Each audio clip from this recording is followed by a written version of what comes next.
Hello， 各位老友記，大家早晨啊！我係廣東旅遊嘅風仔，今日咧帶住41位貴賓前往出發惠州千花洲度假酒店，團費只需299，住5星標準酒店，嘆海鮮 buffet，仲有打卡千畝四季花海。咁今日咧跟住風仔嘅鏡頭去睇一睇千花洲度假酒店到底值唔值得玩。跟住風仔嘅鏡頭嚟到睇一睇耗資15億打造嘅千花洲度假酒店。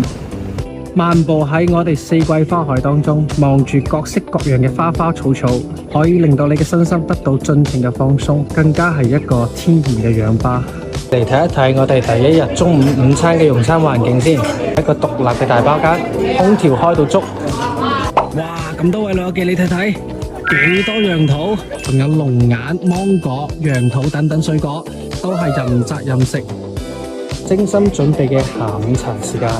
有各式各樣嘅點心，千花洲度假酒店真係非常適合一家大細嚟到呢邊度假旅遊。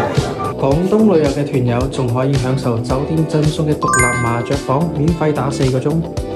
所有嘅健身設施都係一應俱全嘅。酒店配套嘅游泳池遊翻2圈，呢度嘅水質達到直接飲用嘅標準。入門空間寬敞8億。床墊軟硬適中，配有超大陽台，包保你一覺瞓到自然醒。今次行程嘅重頭戲食海鮮buffet啊，新鮮嘅大蝦扇貝，仲有現切嘅刺身三文魚，仲有現烤嘅蒜蓉生蠔，各式各樣嘅煎扒，仲有必不可錯過嘅現場手工拉麵，超過100幾種嘅美食任君選擇。到咗夜晚，仲有酒店傾心打造嘅燈光 show。喺行程嘅最後，我哋會嚟到海天堂嘆翻碗清熱解暑嘅龜苓膏。